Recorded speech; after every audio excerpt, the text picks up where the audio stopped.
Bismillahirrahmanirrahim. Assalamualaikum warahmatullahi wabarakatuh. Alhamdulillah alladzi arsala rasulahu bil huda wa dinil haq liyudhhirahu 'ala ad-dini kullihi wa kafa billahi shahida. Asyhadu an la ilaha illallah wahdahu wa asyhadu anna Muhammadan 'abduhu wa rasuluh la nabiyya wa la rasula ba'dah. Allahumma la sahla illa ma ja'altahu sahla wa anta taj'alul hazna idza syi'ta sahla. Rabbi shrah li sadri wa yassir li amri wahlul 'uqdatam min lisani yafqahu qawli. Alhamdulillah ibu-ibu sekalian yang dirahmati Allah Subhanahu wa taala, bersyukur pada Allah Subhanahu wa taala hingga hari ini Allah masih memberikan kepada kita kesehatan dan kesempatan. Mudah-mudahan kehadiran kita di sini dicatat oleh Allah sebagai amal soleh bagi kita semua. Amin ya rabbal alamin. Kita mulai kembali kajian kitab Minhajul Qasidin yang ini merupakan ringkasan daripada kitab Minhajul Qasidin. Ini mukhtasar Minhajul Qasidin. Jadi kitab aslinya adalah Ihya Ulumuddin. Kemudian Ihya Ulumuddin karena dinilai ada hadis-hadis yang dhaif, hadis yang bermasalah, kemudian penjelasan-penjelasan yang sangat panjang yang barangkali para penuntut ilmu nggak sanggup bacanya. Diringkas oleh Ibnul Jauzi sehingga beliau kasih judul Minhajul Qasidin. Kitab aslinya itu 5 jilid. Kitab Ihya Ulumuddin itu 5 jilid. Diringkas menjadi 4 jilid. Para penuntut ilmu lihat 4 jilid lumayan juga ini, ya. Banyak juga. Nah, datang Ibnu Qudamah Al-Maqdisi yang 4 jilid itu beliau ringkas jadi 1 jilid aja. Nah, ini yang insya Allah mudah Bu ya.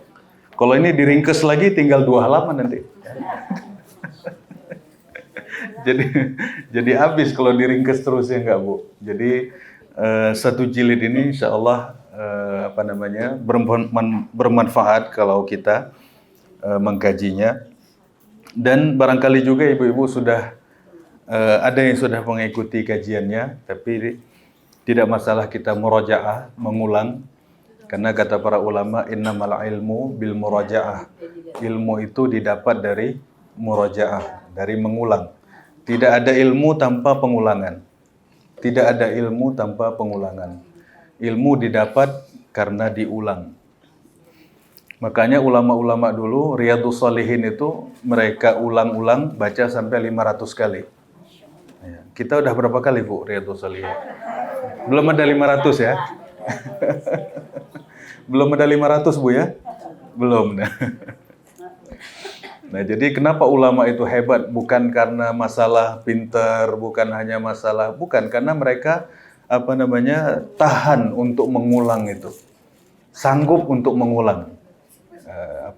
Sehingga punya jiwa yang kuat, punya ketahanan yang kuat untuk mengulang ilmu, sehingga ilmu itu bisa kokoh, bisa masuk ke dalam jiwanya, dan itulah ilmu yang bermanfaat.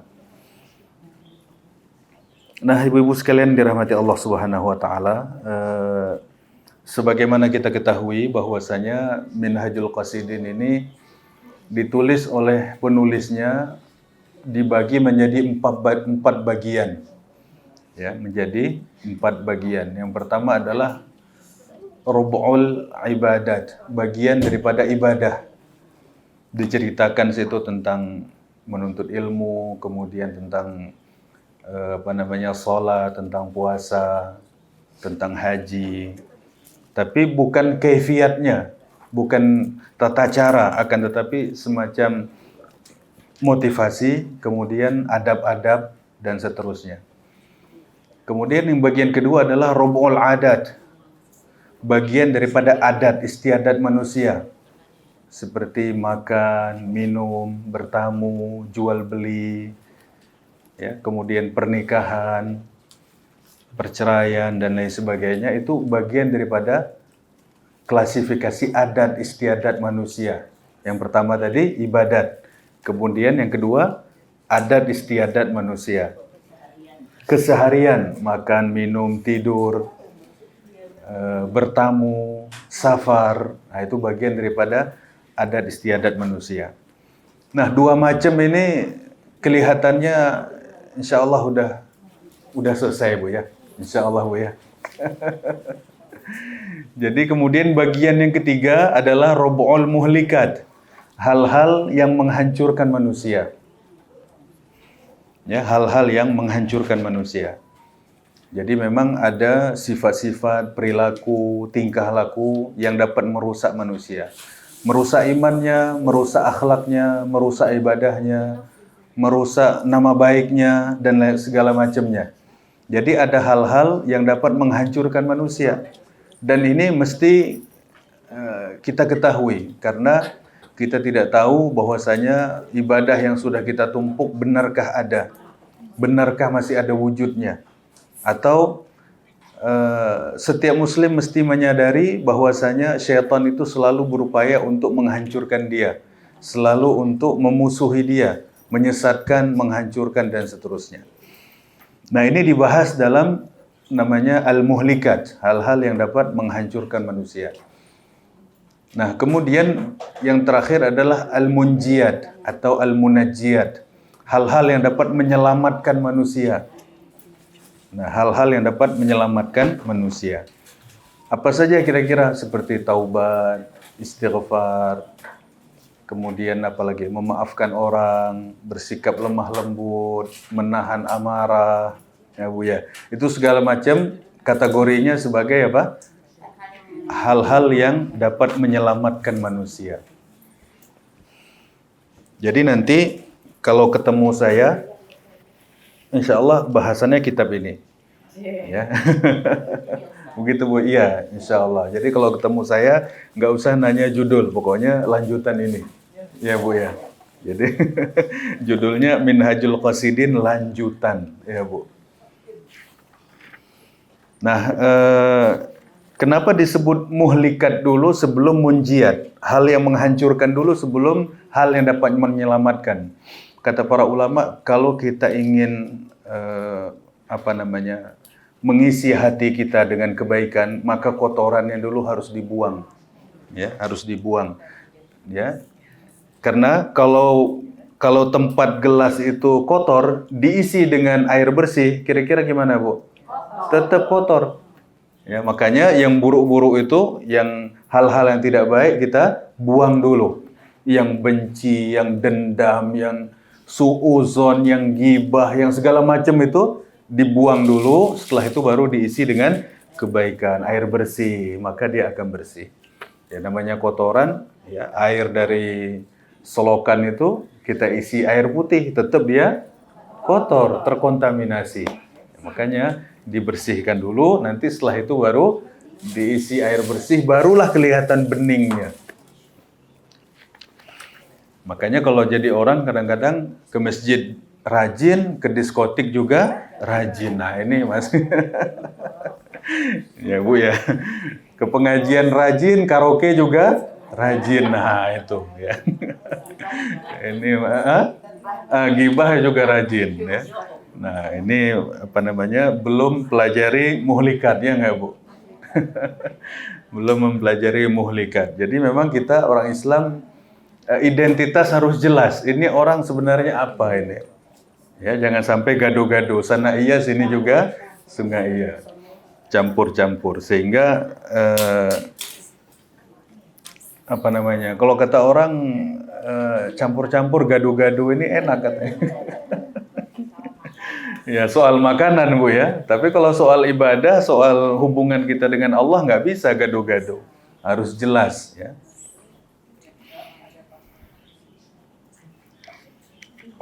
Dan sebagaimana kita ketahui bahwasanya syaitan itu sangat detail pemahamannya tentang kita. Tentang kita ini sangat detail pemahamannya. Dia punya file riwayat hidup kita secara detail, Ibu. Setiap orang ini dari kita, dia punya file tentang riwayat hidup kita. Dari kita baru lahir, kita punya urusan dengan siapa saja, kita punya muamalah dengan siapa aja, kita tahu dia. Sejak kecil kita diganggu siapa, dibully siapa, dipukulin siapa, dicubit siapa, setan punya catatannya semua. Satu hari dia bisa memunculkan itu. Oh, kamu dulu pernah diejek sama fulan loh. Dulu kamu pas kelas 2 SD pernah diinin loh. Dulu. Jadi dia punya data file kita lengkap. Dan satu hari bisa dia ungkit-ungkit itu. Untuk mencelakakan kita, untuk membuat kita lalai. Atau untuk mengotori hati kita minimal. Nah, sehingga kalau misalnya kita tahu ternyata ini adalah dendam, benci, amarah, ini adalah muhlikat, hal-hal yang menghancurkan, oh kita udah tahu, oh jangan main itu lagi. Ya, karena ini apa? Akan mencelakakan manusia. Nah, sehingga pembahasan ini satu pembahasan yang sangat penting ya, bahwasanya kita khawatir, kita merasa amalan kita udah banyak. Ya Bu ya. Kita merasa ibadah kita Masya Allah udah numpuk pokoknya. Ya, tapi ternyata di sisi lain, dia ada mengerjakan perkara-perkara yang terlarang itu. Nah, ibadah ini sedikit-sedikit terkikis. Ada yang terkikis, ada yang terhapus, ada yang hilang, ada yang dibagikan untuk orang. Ya. Makanya orang bangkrut di hari kiamat kan bilang, kata Allah apa? Kata Rasulullah dalam hadis itu, syatama hadza, dia pernah ngejek atau caci maki orang itu. Wa daraba hadza, dia pernah mukulin orang itu. Wa zalama hadza, dan dia pernah menzalimi orang ini. Jadi dosanya itu jelas. Yang pertama dosa lisan. Ngejek fulan, mencaci fulan, mengutuk si fulan ya. Karena pertama dosa lisan. Yang kedua wa daraba hadza, dia memukul orang ini, berarti dosa tangan. Nah, kemudian yang ketiga wa akhadha mala hadza, dan dia mengambil harta si fulan di fulan. Berarti ini apa namanya masalah makanan, masalah pendapatan, pencaharian yang dia cari dengan cara yang tidak benar, yang tidak halal. Korupsi, manipulasi, Bu ya, dan lain sebagainya. Jadi 3 macam hal ini ternyata dapat menghanguskan amal soleh manusia. Akibat lisan, akibat dosa tangan, kemudian akibat apa? Masalah pencaharian yang diambil tidak sesuai dengan semestinya atau tidak sesuai dengan syariat. Inilah yang selalu menjadi perhatian bagi kita, bahwasanya amal soleh itu harus kita jaga keutuhannya, harus kita jaga wujudnya, sehingga pada hari kiamat kita betul-betul merasa sudah pernah mengerjakannya dan mestinya kita mendapatkan pahalanya. Mestinya kan begitu, Bu. Tapi ternyata ada pekerjaan atau perbuatan-perbuatan tingkah laku manusia, gara-gara tingkah laku itu amal soleh dia malah dikasih untuk orang lain lagi. Dibagi-bagikan ke fulan, ditransfer, di-share gitu ya Bu ya. Dibagi-bagikan kepada orang-orang yang pernah dia sakiti itu. Nah, inilah yang akan menyebabkan manusia akan merasa sangat rugi atau sangat kecewa di akhirat akibat daripada perbuatannya sendiri. Nah, sehingga kalau kita tahu ini dari awal, dari dunia, kita bisa hati-hati. Oh, jangan ini. Oh, kita harus menghindari ini. Oh, harus kita memperbaiki yang ini dan itu. Sehingga insya Allah amalan kita yang sudah kita lakukan ini, dari kita balik sampai sekarang, sampai kita meninggal, harapannya utuh 100% ada. Ya enggak, Bu? Itulah yang kita harapkan. Nah, kemudian nanti ibu-ibu yang ada kitab, yang ada buku, ini terjemahannya sudah banyak sekali. Kalau yang punya silakan, atau dicari secara online juga boleh. Ya, kayaknya juga ada kelihatannya. Nah, atau di foto halamannya, di-share ke grup.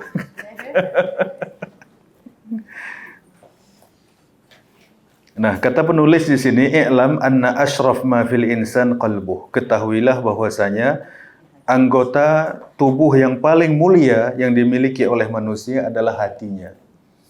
Ya, anggota tubuh kita yang paling mulia yang dimiliki oleh manusia adalah hati. Karena itulah tempat penilaian Allah. Iman kita letaknya di situ, ilmu kita juga letaknya di situ. Yakin kita, tawakal kita, apalagi takut kita, khauf juga letaknya di hati.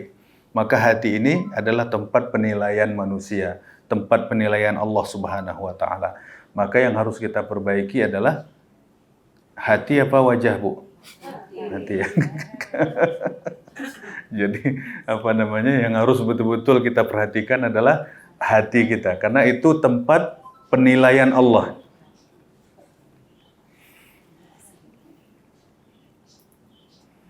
Apa buktinya kalau itu tempat penilaian Allah? Dalam Al-Quran Allah menyebutkan yauma la yanfa'u malun wala banun. Surat setelah Al-Furqan ini apa? Surat 26 ya. Yauma la yanfa'u malun wala banun illa man atallaha biqalbin salim. Ya. Asy-Syu'ara benar. Ayat 89. Asy-Syu'ara ayat 89. 89. Yauma la yanfa'u malun wala banun. Pada hari itu tidak bermanfaat anak-anak dan harta. Silakan. Yaitu pada hari ketika harta dan anak-anak tidak berguna, kecuali orang-orang yang menghadap Allah dengan hati yang bersih. Nah, pada hari kiamat harta yang dibanggakan manusia nggak berguna. Kemudian anak-anak yang dijadikan sebagai tempat bersandar atau tempat untuk andalan orang tuanya ketika di dunia juga tidak berguna kata Allah di akhirat. Kecuali yang datang kepada Allah dengan hati yang bersih. Qalbun salim. Qalbun salim adalah hati yang bersih daripada kesyirikan, daripada riya, daripada penyakit-penyakit hati. Itu adalah hati yang bersih yang disebut dengan qalbun salim. Jadi pada hari kiamat kita dilihat betapa hati kita bersih. Ya, bersih daripada segala macam yang dapat mengotorinya. Yang utama adalah membersihkan hati dari kesyirikan. Dari bersandar kepada selain Allah, bergantung kepada selain Allah. Nah, inilah yang dapat merusak hati kita, dan itu yang paling parah adalah dosa kesyirikan. Jadi yang paling selamat adalah yang paling bersih hatinya. Ya, makanya ada seorang sahabat ketika dia mengalami sakit keras, hampir meninggal. Kemudian akan tetapi wajahnya itu cerah gitu, bahagia gitu. Biasa aja, kayak orang nggak sakit. Kayak seger aja gitu. Lalu ditanya orang, wahai Fulan, kenapa engkau ini tidak kelihatan orang seperti orang sakit? Kata beliau, alhamdulillah katanya, ketika saya di dunia, ketika saya semasa hidup ini, tidak ada amalan yang paling membuat saya senang. Atau amalan yang paling saya harapkan pahalanya cuma 2. Kata dia. Yang pertama adalah saya tidak berbicara tentang sesuatu yang bukan urusan saya. Urusan orang ya urusan orang lah. Ngapain kita pusing ikut ngurusin hal-hal yang bukan urusan kita. Kemudian yang kedua adalah hati saya tidak pernah benci seorang muslim pun. Hati saya tidak pernah membenci seorang pun di dunia ini. Seorang muslim pun tak pernah saya benci. Jadi yang dia harapkan, yang dia andalkan di akhirat apa? Bukan banyaknya puasa, bukan banyaknya sholat, bukan banyaknya ibadah ini dan itu. Tapi yang dijadikan sebagai andalan beliau apa? Satu, menjaga lisan dengan baik, sehingga yang bukan urusan dia nggak usah dibahas. Kemudian yang kedua, hatinya bersih. Hatinya salim, hatinya bersih. Itulah yang beliau jadikan sebagai pegangan. Dan ini satu hal yang sangat penting. Sesuai dengan ayat tadi, pada hari kiamat tak berguna harta dan anak keturunan kecuali yang datang kepada Allah dengan hati yang bersih atau qalbun salim. Tidak mudah punya hati yang bersih. Harus latihan panjang. Ya, latihannya panjang. Masalah dunia ini ada saja. Masalah hidup ada aja. Ya enggak, Bu? Kadang masalah dengan pasangan, ya enggak? Kadang masalah dengan anak. Ya kan? Kadang juga masalah dengan saudara kandung, dengan orang tua, dengan tetangga, dengan teman, dan lain sebagainya. Ya namanya manusia hidup. Tetapi seorang tidak boleh mengalah kepada nafsu amarahnya. Seorang tidak boleh mengalah kepada jiwanya. Dia katakan, ini udah tabiat saya pemarah. Orang semua harus paham. Ya. Satu dunia orang harus mengerti kalau saya pemarah. Nah itu artinya. Nah, saya ini lebay, harus semua orang paham kalau saya lebay. Saya ini pencemburu, semua harus paham kalau saya pencemburu. Susah orang hidup kayak begitu. Dia maksa semua orang harus pahami dia. Makanya curhat-curhat tuh nggak perlu. Ya. Curhat sama Allah aja. Karena semakin banyak kita curhat, semakin hina kita. Ya nggak, Bu? Semakin, oh jangan sama dia lebay itu. Oh jangan sama dia ini orang banyak masalah. Asal ketemu saya cerita masalah.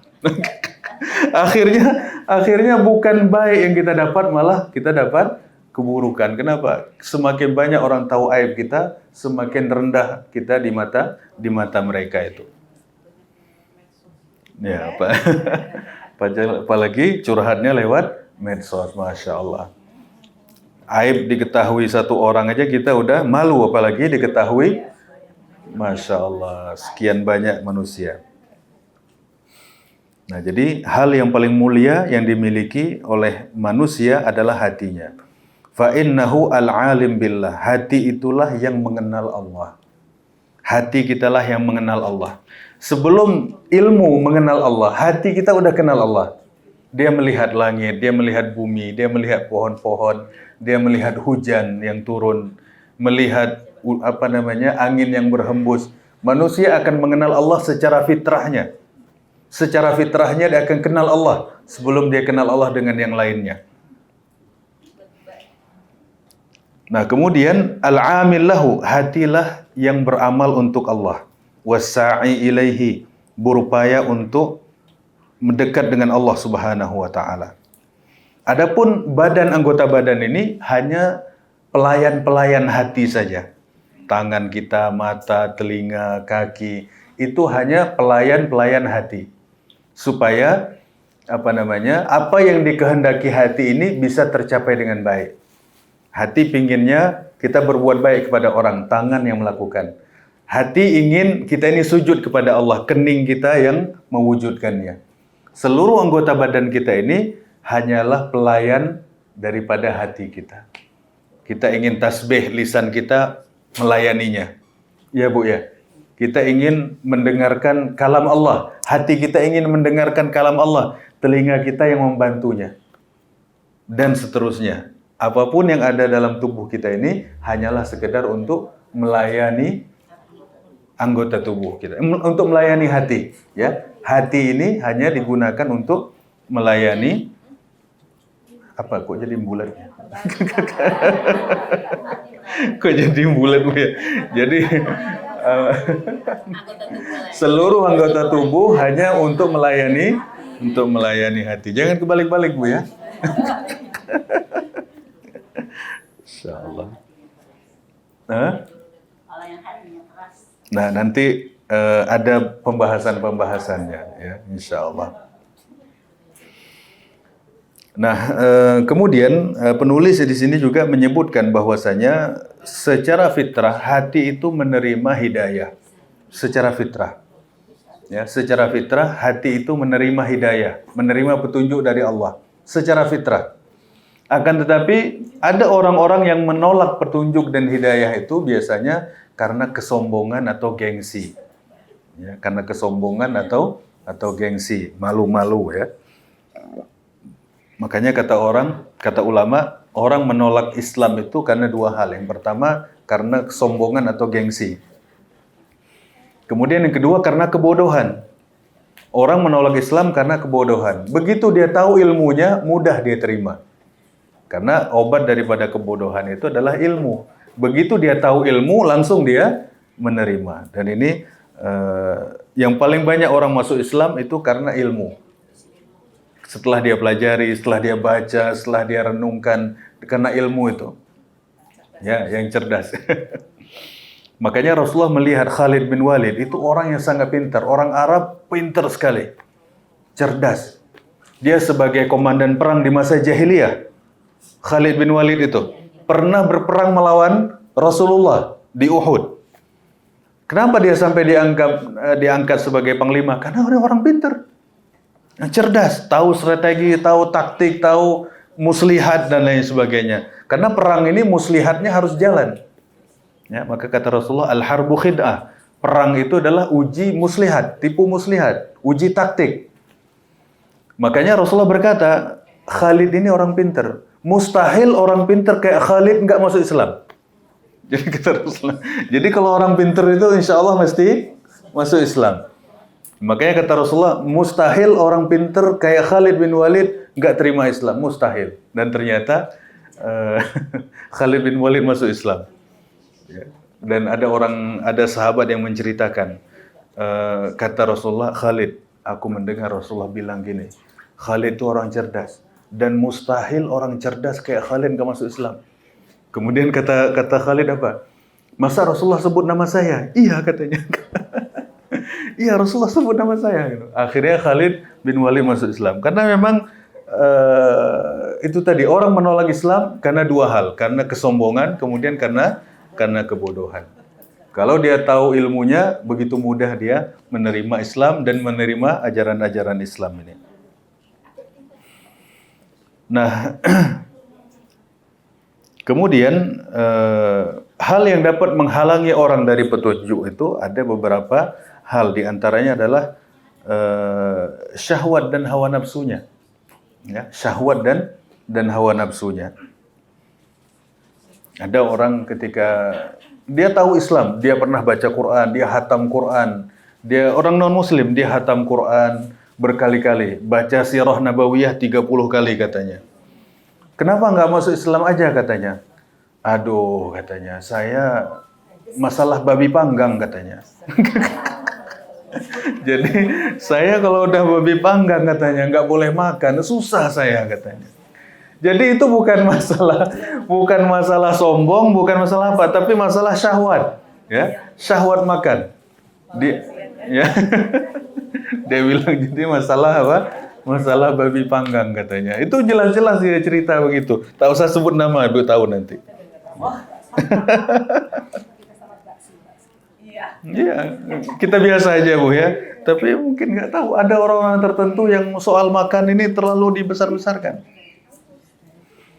Maka dia bilang, saya baca terjemahan Quran, non-muslim, dia bilang, saya baca terjemahan Quran hatam 2 kali. Dia bilang gitu. Saya baca sejarah Nabi 17 buku, dia bilang, sirah nabawiyah, 17 buku. Kita ada berapa buku? Lalu yang interview dia tuh nanya, kenapa nggak syahadat aja? Waduh, katanya, saya masalah babi panggang, katanya. Mudah-mudahan, suatu hari masuk Islam, insya Allah, Bu ya. Jadi itulah kadang ada orang tidak mau terima Islam karena masalah syahwat. Syahwat ini bukan urusan hubungan suami istri aja, bukan. Masalah makanan, masalah minuman dan lain sebagainya. Ya, mudah-mudahan kalau orangnya pintar insya Allah masuk ya. Karena kata Rasulullah kepada Khalid, ini orang pintar kok nggak masuk Islam? Mustahil orang pintar nggak terima Islam itu. Nah, kemudian ada pintu-pintu yang selalu dimasuki oleh syaitan, ada di buku ya, yang pintu-pintu yang selalu dimasuki syaitan untuk menghancurkan hati manusia, untuk menyesatkan manusia. Yang pertama adalah al-hasad. Ya, hasad ini dengki. Dengki ini ada sebuah upaya untuk menyakiti orang.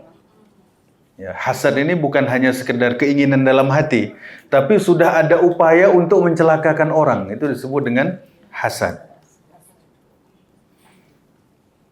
Dan hasad ini adalah satu penyakit yang menimpa semua orang. Mau orang soleh, mau nggak soleh, semua punya. Ya. Sesama orang soleh juga hasad kadang-kadang. Ustadz sama Ustadz, ya. Sesama itu. Dulu kata Imam Syafi'i pindah ke Mesir. Imam Syafi'i merantau kemana-mana. Ke Irak, ke Yaman, ke Saudi, ke Syria, kemudian merantau ke Mesir. Nah, di Mesir zaman itu ada satu mazhab yang lagi populer di sana. Ya. Nah, ini dikhawatirkan dengan datangnya Syafi'i, mazhab yang ada ini akan tenggelam karena pengaruh Syafi'i ini kuat. Ilmunya sangat luas. Makanya ada sampai orang itu berdoa di dalam sholatnya apa? Semoga Syafi'i cepat mati. Dan hasad, benci sama orang, ya. Dia bilang semoga Syafi'i cepat mati. Lalu berita ini sampai kepada Syafi'i. Kata Imam Syafi'i apa? Orang-orang berdoa supaya aku cepat mati. Kata Imam Syafi'i, dia tidak perlu repot-repot berdoa pun, insya Allah aku tetap mati. Dia bilang, karena semua orang itu tetap mati. Kata Imam Syafi'i, seharusnya dia nggak usah repot-repot berdoa aku mati, karena itu udah pasti terjadi katanya. Jadi di kalangan orang-orang yang masyhur dengan ilmu itu pun ada hasadnya, ya. Di kalangan masyarakat awam lebih banyak lagi. Jadi lebih parah lagi. Cuman kata ulama, ada orang hasad ini orang yang buruk perangainya, ada orang yang hasad tapi hatinya mulia. Dia cemburu sama orang atau dia benci orang, tapi kalau orang yang orang yang berhati mulia, dia tidak perlihatkan kepada orang. Dia ada kebencian atau ada hasad, dia hasad dengan orang-orang tertentu, tapi dia tidak perlihatkan. Dia tutup aja dalam hatinya, dia tidak perlihatkan, muamalah biasa aja. Masalah hati ya urusan Allah, ya enggak? Yang penting kita nampak zahirnya dia baik. Tapi kalau orang itu laim, orang yang tercela, orang yang buruk perangainya, dia akan memperlihatkan hasadnya itu. Jadi semua orang ini akan mengalami hasad. Ada yang mengalami hasad. Akan tetapi kalau dia orang terpuji dan mulia, dia tak akan memperlihatkan hasadnya sama orang. Dia nggak akan ngejek orang itu, atau dia gibain, atau dia mau celakain, enggak. Cuma dalam hati aja. Tapi kalau orangnya buruk perangainya, dia akan perlihatkan hasadnya itu. Dengan kata-kata, dengan tingkah laku, dengan sikap dan seterusnya. Ya Bu ya, dia tulis di medsos, ya, hati-hati si fulan, itu laim, itu orang yang buruk perangai.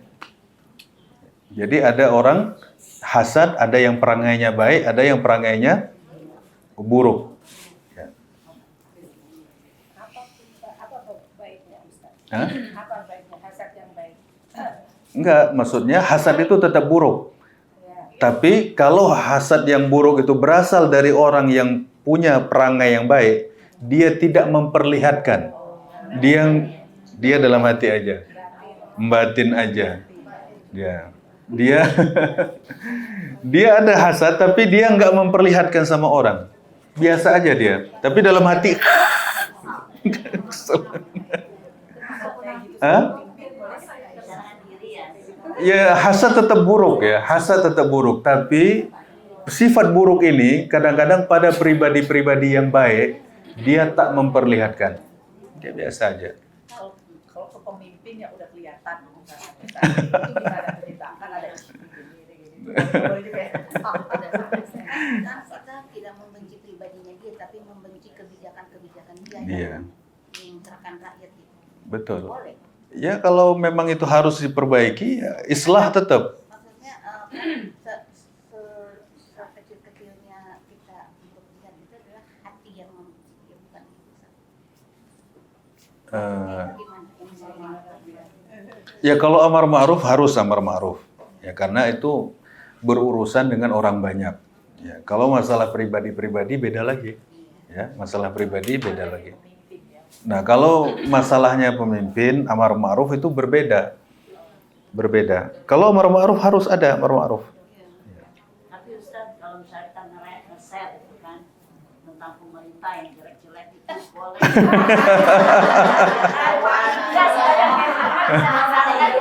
Iya. Pemerintah yang jelek-jelek. Ya.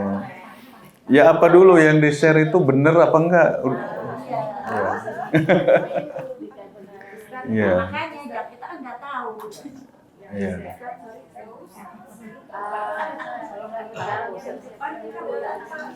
Tentang apa, Bu?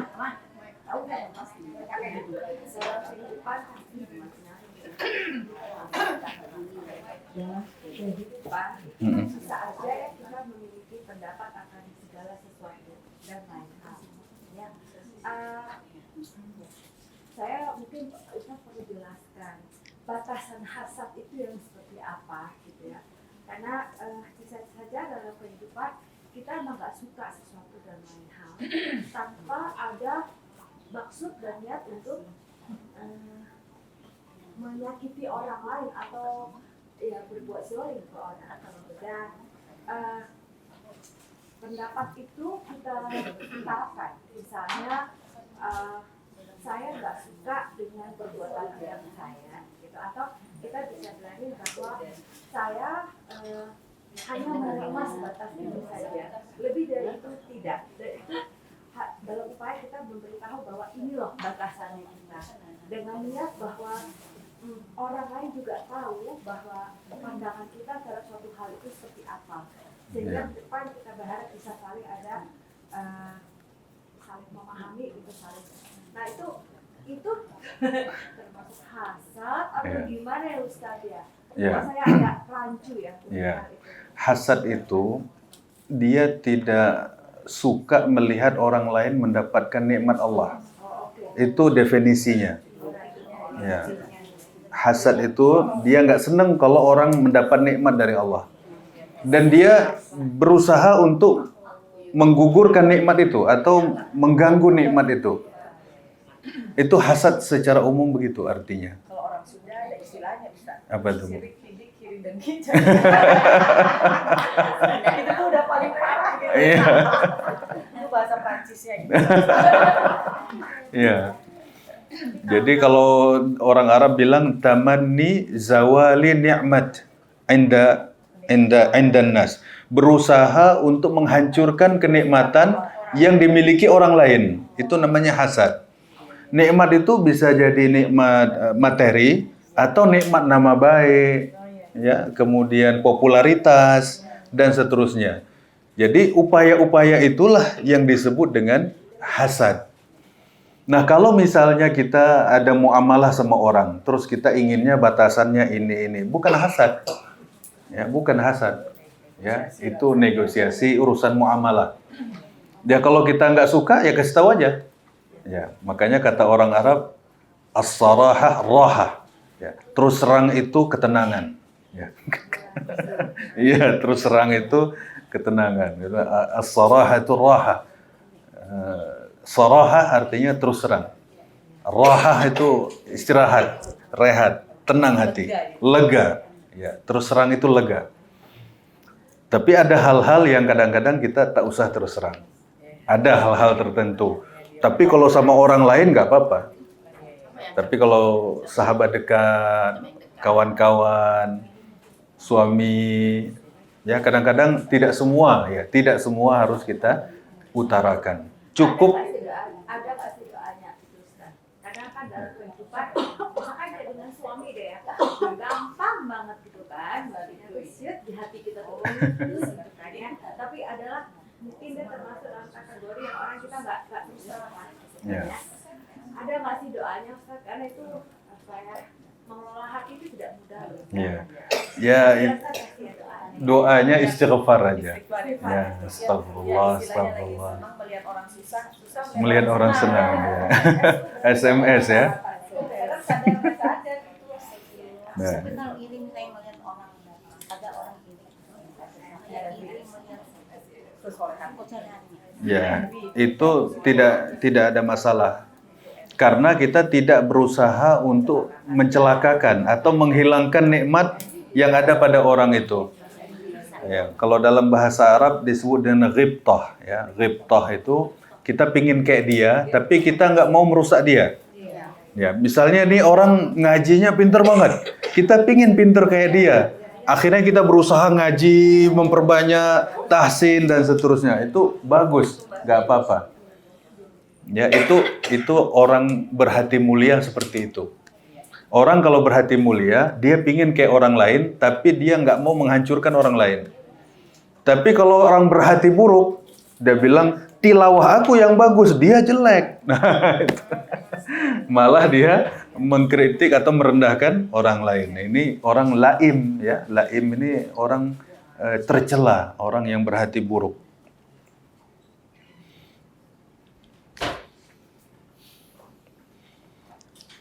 Kata pepatah, kalau kita memuliakan orang yang berhati mulia, kita akan dimuliakan. Kalau kita memuliakan orang yang berhati tercela, kita akan dicelakakan. Ya, jadi jadi kalau kita tahu ada kawan hatinya baik, soleh, masya Allah, ikhlas, kita muliakan dia, dia akan muliakan balik. Tapi memuliakan orang laim, orang tercela, kita pun akan disikatnya satu hari. Ya.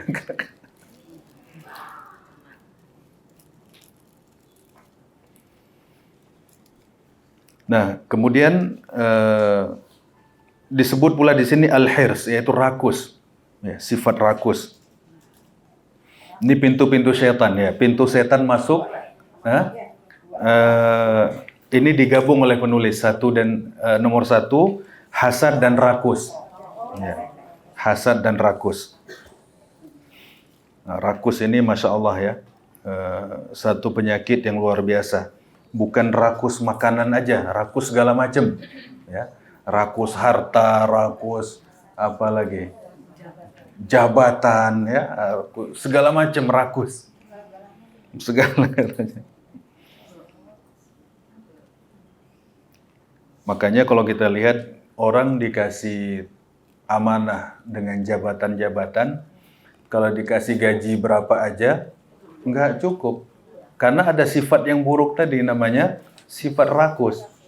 Nah, sifat rakus ini yang harus diperbaiki dulu.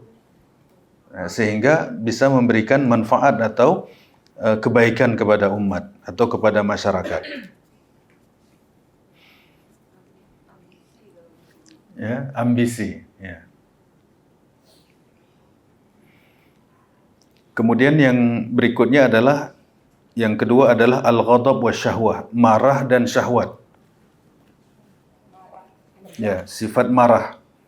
Sifat marah ini adalah sifat yang paling mudah untuk setan masuk ke dalam manusia. Dan banyak orang yang mudah sekali kesurupan kalau dia marah. Jadi pintu masuk jin ke dalam badan kita ini salah satunya marah. Orang kadang kalau marah dia nggak ngerti apa yang dia bilang. Ya.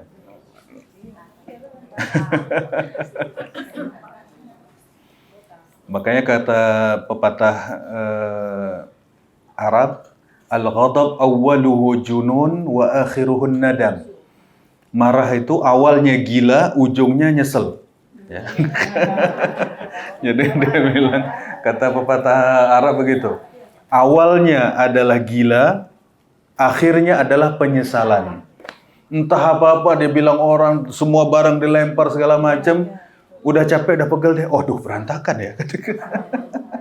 Akhirnya dia kutip satu-satu, dia tata lagi. Nah, itu udah beres-beres lagi.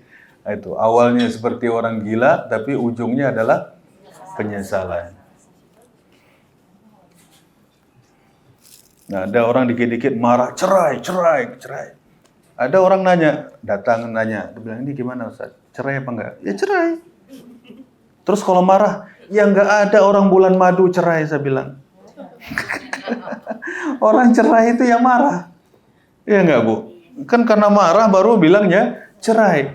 Aduh, baru nyesel. Ya makanya kalau ngomong itu hati-hati.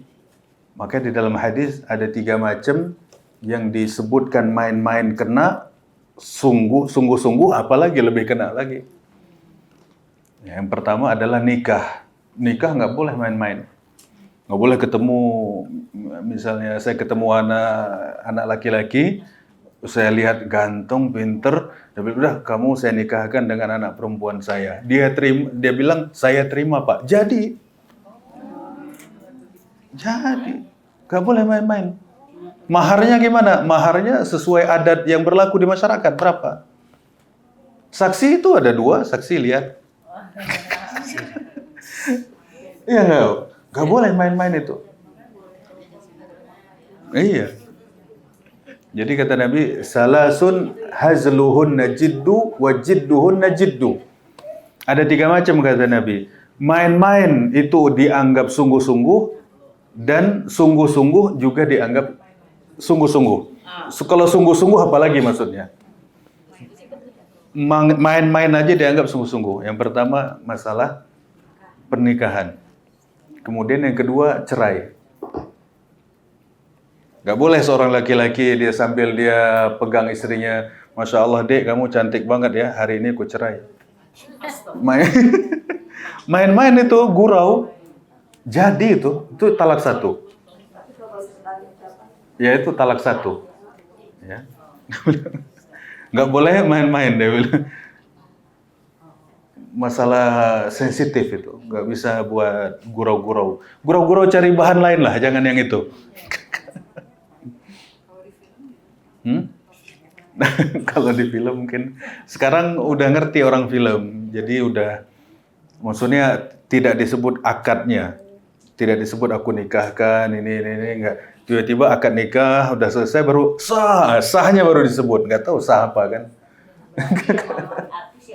Ya artinya itu sudah saya lihat udah lumayan mengerti, sudah mengerti. Artinya tidak disebutkan nama orang itu atau pas menyebutkan kata-kata akadnya itu disamarkan sehingga sahnya yang dia kencengin, nggak tahu entah jual beli sandal sah. Nggak tahu kita. Walaupun namanya beda misalnya pemain itu namanya si Fulan, Tetap aja nggak boleh.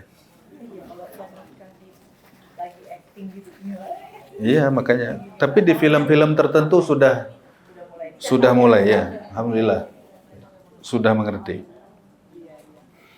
Nah kemudian yang ketiga adalah memerdekakan budak. Kalau zaman dulu ada budak, dia bilang udah kamu merdeka aja. Nah, itu merdeka beneran. Walaupun tuannya membeli dengan harga mahal. Ya, budak itu dibeli ratusan juta ya. Kadang juga miliaran, tergantung keahlian dari budak itu.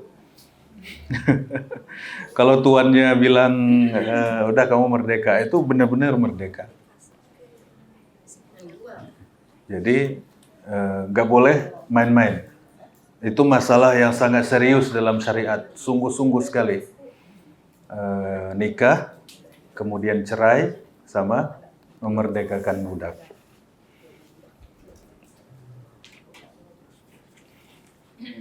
Jadi marah ini adalah asbab setan masuk ke dalam badan manusia, salah satunya melalui jalur marah. Ya. Ya, marah ini kata pepatah Arab apa? Awaluhu junun, awalnya gila, wa akhiruhun nadam, akhirnya adalah penyesalan. Seperti orang marahin anaknya, marah segala macam, tapi lama-lama ya Allah nyesel gitu, kasihan anak saya, ya enggak Bu? Nah itu. Dan kadang-kadang yang memarahi itu lebih menderita daripada yang dimarahin. Ya, menyesalnya itu, bebannya lebih berat. Nah, kemudian yang berikutnya, pintu masuk setan kepada manusia yang berikutnya adalah hubbut tazayyun, senang berhias. Senang menghias rumah, pakaian, dan perabotan-perabotan. Nomor 3. Senang berhias. Rumah, pakaian, dan perabotan. Iya, yang ketiga. maksudnya ini berhias dengan sesuatu yang tidak perlu, Bu ya, atau berlebihan. Bukan berarti orang Islam nanti penampilannya Masya Allah ya, Bu ya. Serem-serem gitu wajahnya. Enggak. Maksudnya adalah berhias sewajarnya dianjurkan. Ya. Bahkan ada seorang sahabat yang bertanya kepada Rasulullah, wahai Rasulullah, ini gimana nih? Ada orang yang senang kalau dia punya sandal bagus, pakaiannya bagus. Apakah ini berlebihan atau gimana? Kata Nabi, Innallaha jamilun yuhibbul jamal. Allah itu indah dan menyukai keindahan. Ya, Allah ini indah dan menyukai keindahan. Selama ini sesuatu yang memang wajar, ya, sesuatu yang wajar. Dan berhias pun tidak boleh menyelisihi syariat. Ya, banyak sekarang ini berhias-berhias yang menyelisihi syariat. Apa contohnya, Bu? Bulu mata itu nggak boleh, ya. Iya, nggak boleh. Kuku palsu, rambut, ya. Kata Nabi, la'anallahul wasilah wal mustausilah. Allah melaknat orang yang menyambung dan orang yang meminta untuk menyambung. Orangnya dan tukang salonnya, ya. Dua-duanya nyambung. Menyanyam lebih permanen lagi, lebih parah lagi. Iya. Jadi berhias boleh, tapi tidak boleh melanggar syariat. Orang Islam harus ganteng-ganteng, harus cantik-cantik, bagus-bagus, harus, ya, karena diperintahkan. Asli, ya, original, Bu ya. Hah? Merubah nggak boleh. Hah? Oh, nggak boleh, lebih parah lagi, ya. Lebih parah lagi. Itu semua bujukan setan, ya. Itu semua bujukan setan.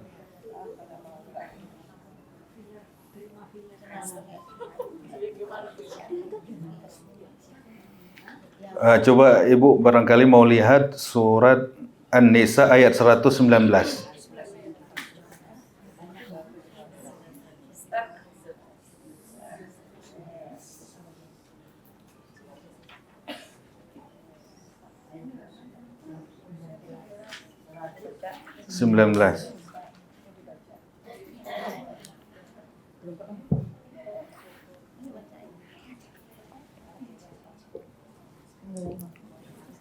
Dan pasti akan kusesatkan mereka dan akan kubangkitkan angan-angan kosong pada mereka, dan akan kusuruh mereka memotong telinga-telinga binatang ternak, lalu mereka benar-benar memotongnya, dan aku suruh mereka mengubah ciptaan Allah. Setan bilang apa? Aku akan menggoda mereka, aku akan angan-angankan mereka, aku akan perintahkan mereka untuk merubah ciptaan Allah. Terus? Lalu mereka benar-benar mengubahnya. Nah, barang siapa menjadikan setan sebagai pelindung selain Allah, maka sungguh dia menderita kerugian yang nyata. Nah, kata setan, hidung kamu itu kurang mancung, ya. Itu pipi kurang tarik. Itu dagu terlalu. Nah, itu. Setan bilang begitu. Setiap hari kata setan, ini kalau pipi kamu ketarik ke depan sedikit lagi, mantep nih. Iya. Setiap itu terus, pingin terus. Jadi itu semua apa? Bujuk rayu setan. Ada ayatnya itu ya. Kenapa, Bu? Enggak. Ya, bibir yang bagus-bagus ditarik ke atas. Terus tarik. yang atas tarik ke atas, yang bawah tarik ke bawah. La ilaha illallah. Aduh, susah banget hidup manusia nih, Bu. Nah, itu surat apa tadi? Surat An-Nisa, ya, ayat 119 ini jadi bahan renungan kita, bahwasanya itu semua setan berupaya untuk membujuk manusia untuk merubah ciptaan Allah. Sekarang ini kan banyak sekali Ustaz ya, klinik-klinik estetik itu ya. Iya. Maksudnya segala rupa ya. Itu kayak ada yang kayak sekarang kayak saya tinggal di Bintaro itu kayak ada yang namanya suntik kalau kolagen, ada namanya. Iya, macam-macam ya. Nah, itu kayaknya sih kayak katanya nggak merubah bentuk, cuman misalnya sih biar nggak berkerut apa gitu. Gimana ya? Soalnya saya pernah nanya ya sama itu dia kan, oh nggak apa-apa Bu, ini kan tidak merubah ini gitu. Hanya untuk bicara. Memperbaiki Iya. Sorry, saya tanya MKSI apa itu nggak ini. Apa gimana cara supaya umatnya selamat? Wallahu a'lam, itu mungkin bidang garap mereka udah terlalu banyak barangkali, kita nggak tahu juga. Ya kalau sekedar untuk mempercerah, untuk nggak masalah. Yang dilarang tadi apa? Merubah, ya. Jadi yang ada aja disyukurin, insya Allah Bu ya. Insya Allah. Dulu ada cerita ada bapak-bapak cerita, katanya ada seorang artis. Ada seorang artis perempuan, memang mohon maaf hidungnya rada pesek ya. Tapi kalau nyanyi enak banget, orang seneng banget. Cerita orang. Kalau nyanyi itu bagus, orang seneng gitu, merdu. Dirubah sama dia jadi mancung, malah nggak enak nyanyinya. Malah nggak laku. Itu kadang-kadang merubah-rubah apa segala macam. Allah udah ciptakan begitu. Oh, bagus. Kalau ngaji juga mungkin bagus ya. Diganti-ganti malah rusak.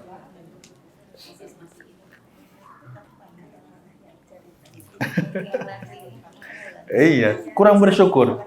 Ya, kurang bersyukur kepada Allah. Bersyukur dengan pemberian Allah, udah nikmat.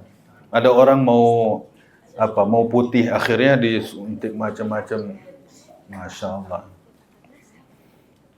Membahayakan, ya.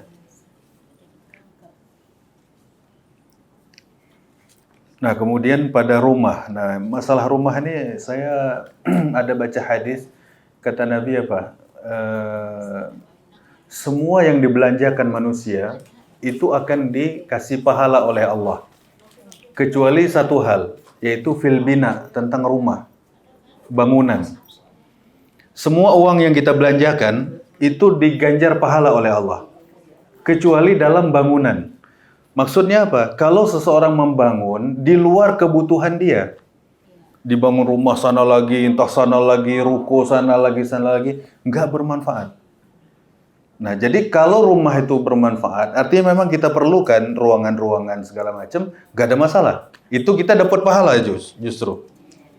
Tapi ada orang-orang yang membangun lebih daripada kebutuhan dia. Artinya dia nggak perlu, nggak tahu, mungkin seneng aja orang itu bangun sana, bangun sini. Nah, itu yang tidak ada pahalanya. Boleh ya boleh, tapi pahalanya nggak ada. Padahal membelanjakan uang ini ada pahalanya. Kita belanja. Nah, kalau itu bermanfaat, ya itu manfaat. Ya. Ada orang nggak bisa beli rumah, tapi dia bisa sewa. Kan kita kasih manfaat untuk orang. Itu berpahala itu. Ya, berpahala. Ya, kalau investasi nggak apa-apa. Artinya yang dilarang tadi apa? Membangun tapi tidak ada guna atau manfaat.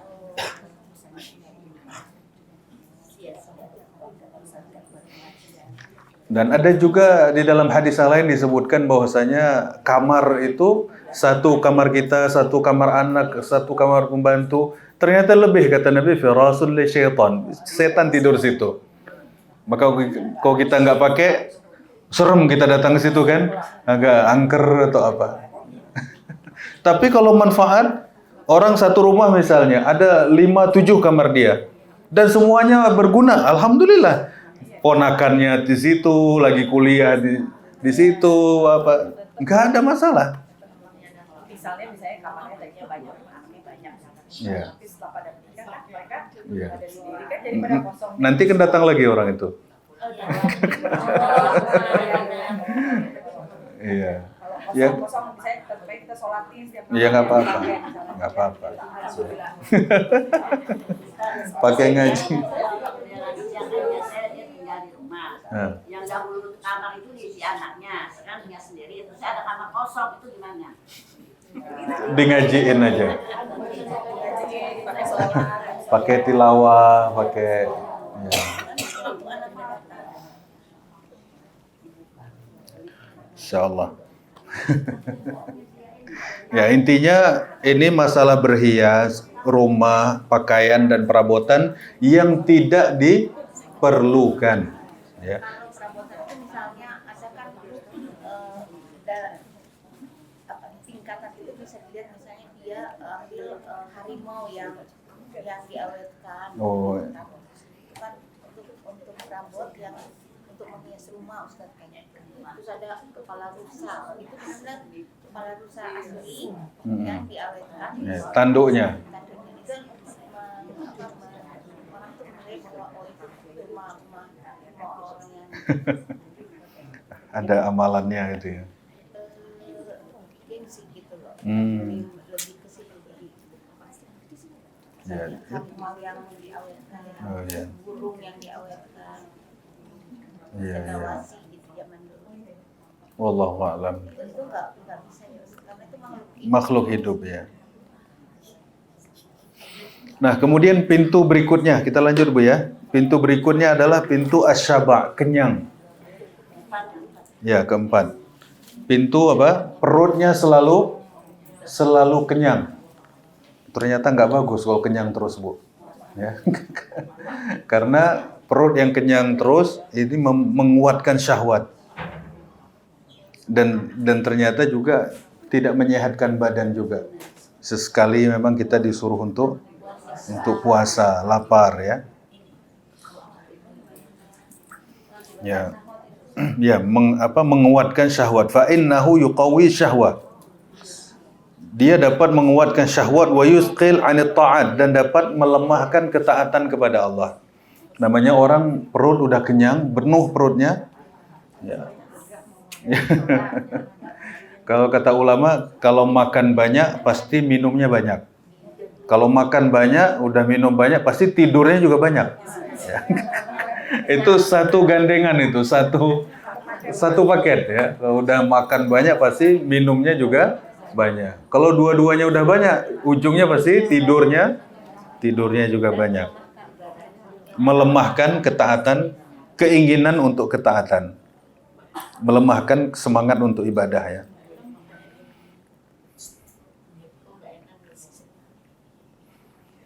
Nah, kemudian yang berikutnya adalah asyaba, at-tama' finnas. Tamak terhadap apa yang dimiliki orang. Ya, tamak terhadap apa yang dimiliki oleh orang lain. Maka termasuk hal yang tidak dianjurkan adalah melihat-lihat barang-barang orang. Ya, tamak terhadap apa yang dimiliki oleh orang lain. Jadi termasuk hal yang tidak dianjurkan adalah melihat-lihat harta benda orang. Nggak boleh. Kepo. Coba itu Bu, room tour dulu yuk. Lihat dapurnya, lihat kamar tidurnya. Ya enggak? Semakin banyak kita lihat harta orang, semakin sedikit kita bersyukur nikmat kita. Kita bandingkan, oh dapur kita dibanding dapur dia kok jauh ya? Tempat tidur dia dibandingkan tempat tidur kita kok jauh sekali. Ya, ya nggak apa-apa. Tapi memang dianjurkan untuk kita ini melihat nikmat yang ada pada diri kita. Alhamdulillah Allah berikan nikmat ini, ya, dapur ini, ruang tamu ini, kendaraan ini dan itu. Itu lebih membuat kita semakin bersyukur kepada Allah. Ada orang kerjanya setiap hari pamer apa yang dia punya kan? Dia punya pamer dapur, pamer tempat tidur, pamer ruang ini, ruang itu, segala macam. Enggak mesti. Iya, lihat-lihat. Kalau tanaman juga saya melihat tanaman orang, tapi cuma senang aja mereka bukan kepos itu. Ya keindahan. Ya nggak apa-apa, keindahan. Makanya kata Nabi dalam hadis, unzuru ila man huwa dunakum. Lihatlah orang-orang yang ekonominya di bawah kalian. Jangan engkau melihat orang yang ekonominya di atas sekalian. Kenapa kata Nabi? Fa innahu ajdaru, sesungguhnya dia lebih gampang untuk kita ini mensyukuri nikmat Allah. Jadi kalau melihat orang yang ekonominya di bawah kita, lebih mudah kita untuk bersyukur. Tapi kalau kita lihat di atas, waduh, ada aja. Oh, artis fulan, artis ini, artis itu, waduh.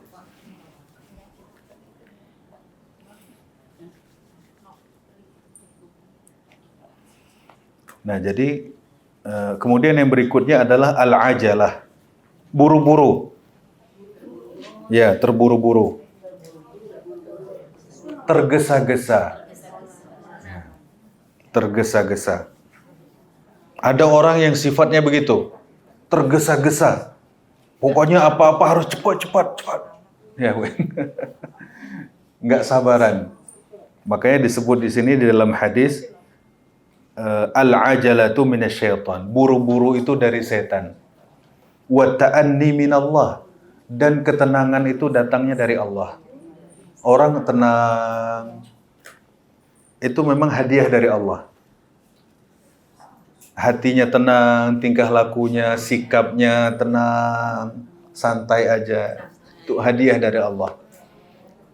Tapi at-ta'anni, buru-buru, ini datangnya dari syaitan.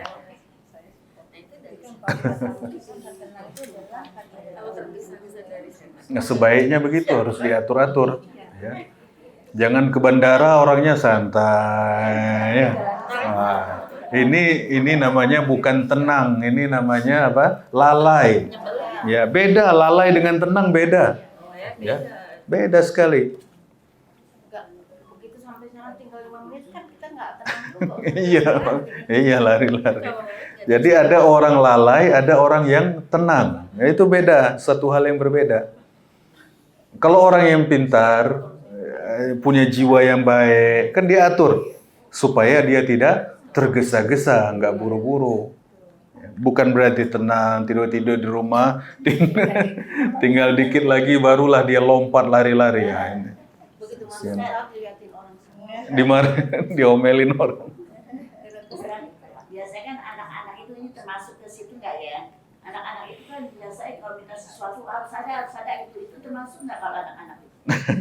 Kan kita cepet gitu. Iya. Termasuk nggak Ustaz? Nah, itu anak zaman sekarang maunya begitu. Ya, sekali minta langsung dapat, ya nggak Bu?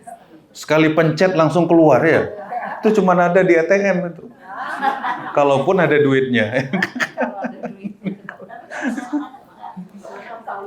Ya, anak sekarang ini nggak ngerti proses. Itu juga harus kita kasih paham. Bahwasanya segala sesuatu itu ada prosesnya. Tidak tiba-tiba jadi, tiba-tiba. Memang zaman kita ini zaman cepat, serba cepat, instan. Mau makan apa? Kalau dulu kan mau makan pisang goreng. Kita dulu pergi ke warung dulu cari pisangnya, beli tepungnya, ya kan? Beli minyaknya, dibuat. Ini prosesnya, kamu yang potong pisangnya ya. Kan begitu, Bu. Nah, ini tidak menghargai, tiba-tiba langsung pingin langsung datang pisang goreng. Waduh. Telepon langsung GoFood. Ini manusia-manusia yang rapuh seperti ini, ya. Kalau tidak mengetahui proses, itu harus kita didik. Makanya banyak juga orang-orang tua yang anaknya minta duit, dia bilang nggak bisa, cuci mobil dulu. Mendidik dia bilang uang ini ada prosesnya datang. Dia bilang cuci mobil dulu. Dia ya. Rapiin kamar dulu, kan gitu. Pel dapur dulu, atau cuci piring dulu, baru. Bukan kita ini ya, ngelatih ya, enggak. Tetap kita kasih kok jumlah yang dia minta. Cuman ini harus ngerti, ada proses-proses. Nah, kaum yang Gen Z ini yang nggak paham proses dan yang nggak sabar sekali. Karena itu segala macam dituntut cepat. Internetnya harus cepat. Ya. Kalau ya Allah. Jadi masalah ini luar biasa. Dan orang yang cepat itu katanya segala macam cepat, dia tidak menikmati kehidupan. Dia nggak menikmati hidup. Nggak menikmati hidup. Makanya orang-orang tua dulu kan santai, apa aja, sapu halaman depan, sapu halaman belakang. Habis itu ya Bu ya, ada bunga-bunga jatuh dia kutipin. Menikmati hidup ya, siram. Kalau masalah makan, ada orang makan cepat, berarti nggak menikmati makan. Bisa jadi. Nah, jadi segala macam ini yang segala macam perlu instan cepat. Ya, ini harus dikasih paham anak-anak itu bahwasanya melalui kehidupan dengan tahapan-tahapan yang ada itu justru nikmat. Anak misalnya pingin cepat kerja, yang cari kerja nanti orang tuanya cari kerja. Dia nggak tahu perjuangan ngelamar ke sana, ngelamar ke sini. Nanti dia nggak menghargai kerjaan. Nggak enak dikit, keluar aja gampang. Nanti ibu saya nyariin kerjaan baru. Ya. Coba kita, mau ibu-ibu merasakan nggak Bu ya? Pindah perusahaan ini, coba lagi ke sana, ya kan? Begitu dapat kita hargain kerjaan ini, karena nyarinya susah. Kadang udah berjuang luar biasa menuju lokasi kerja itu setengah mati perjuangannya. Tapi tetap dibela-bela karena menghargai kerjaan. Tapi zaman sekarang ini, Masya Allah, orang interview itu banyak sekali. Begitu dapat, mudah aja. Nggak happy gue sini. Nggak happy. Keluar. Hasilnya nggak seberapa keluar. Akhirnya gimana hidup kayak gini? Perjuangan yang nggak ada.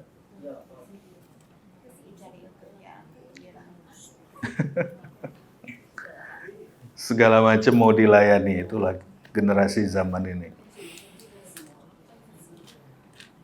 Jadi al-ajalah, buru-buru, ya, segala macam buru-buru ini tidak baik.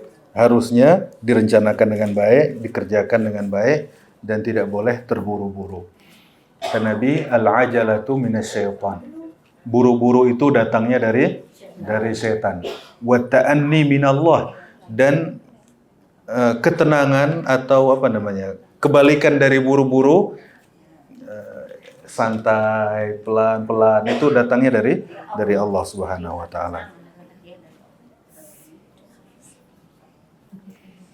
Nah, kemudian yang berikutnya adalah yang ketujuh, hubbul mal, cinta harta.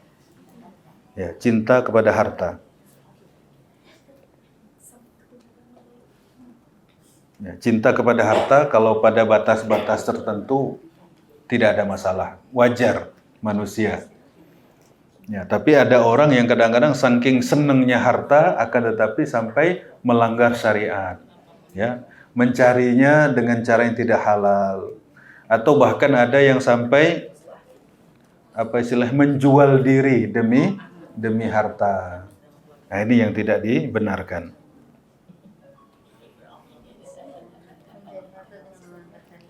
Ya, mencari harta dengan melanggar syariat.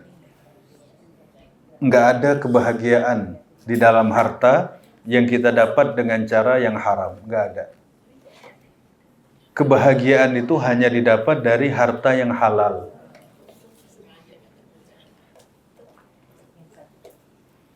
Makanya orang yang mencari harta dengan cara yang haram dan dia merasa diri bahagia, padahal tidak bahagia, dia memerlukan kerjaan-kerjaan lain yang dia anggap itu bisa mendatangkan kebahagiaan. Kalau kita nih misalnya cari uang dengan cara yang halal, kita udah senang, udah bahagia. Kadang-kadang kita di rumah aja udah senang. Iya nggak Bu? Tapi kalau orang cari uang dengan cara yang haram, dia perlu hal lain untuk mendatangkan kebahagiaan. Akhirnya uang haram ini dipakai untuk mabok. Cari bahagia. Mabok itu kan cari bahagia. Dia berzina untuk cari apa? Cari bahagia. Habis joget-joget untuk cari bahagia. Kalau dicari dengan halal, dia itu sudah mendatangkan kebahagiaan. Namanya kita kerja, capek, dapat rezeki, kan senang hati. Kan begitu umumnya.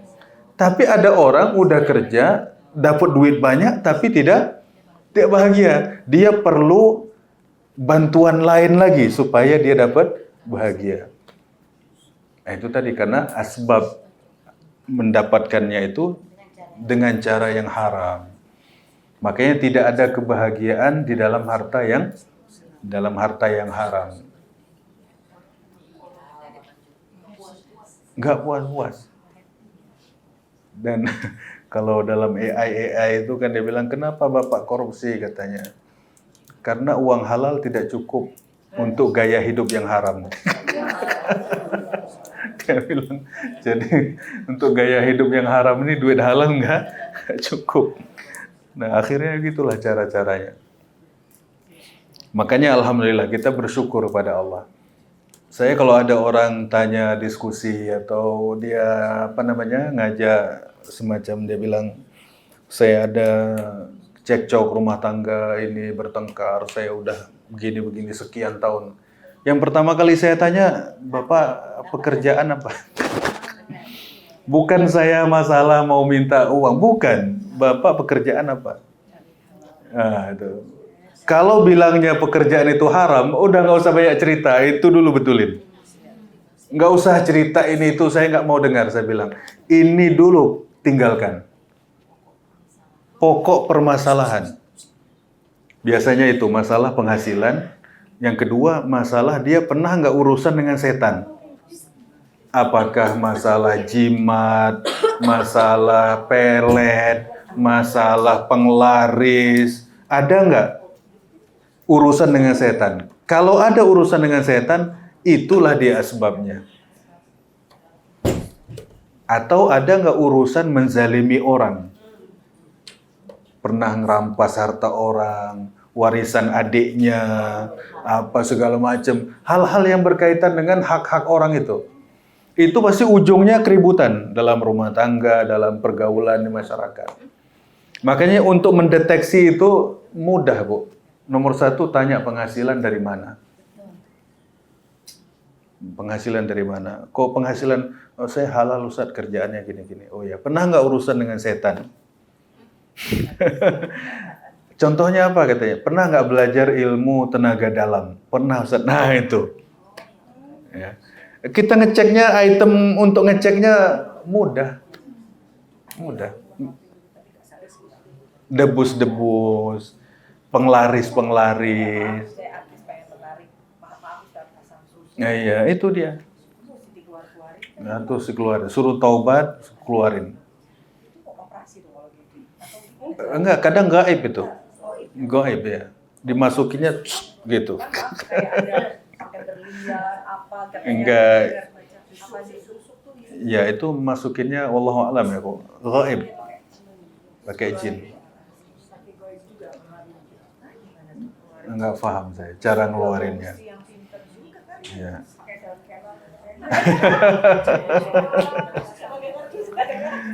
Kadang-kadang perihal yang masukin gaib itu diobati dengan Quran, dengan zikir pagi sore, itu insya Allah hilang.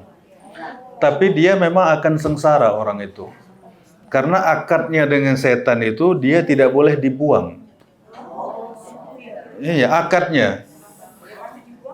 Nah, kalau dibuang dia akan disiksa.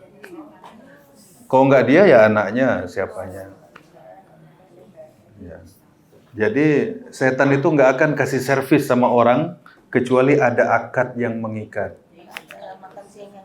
Nah, iya, nggak ada layanan servis gratis, nggak ada. Emang setan nggak ada kerjaan sana sini terus ngelayanin kita kan nggak? Ya nggak Bu? Setan-setan lagi tidur-tidur disuruh sama dukun untuk melayani si fulan. Kata setan, saya dapat apa? Oh, kamu nanti dikasih ini, dikasih ini, dikasih ini.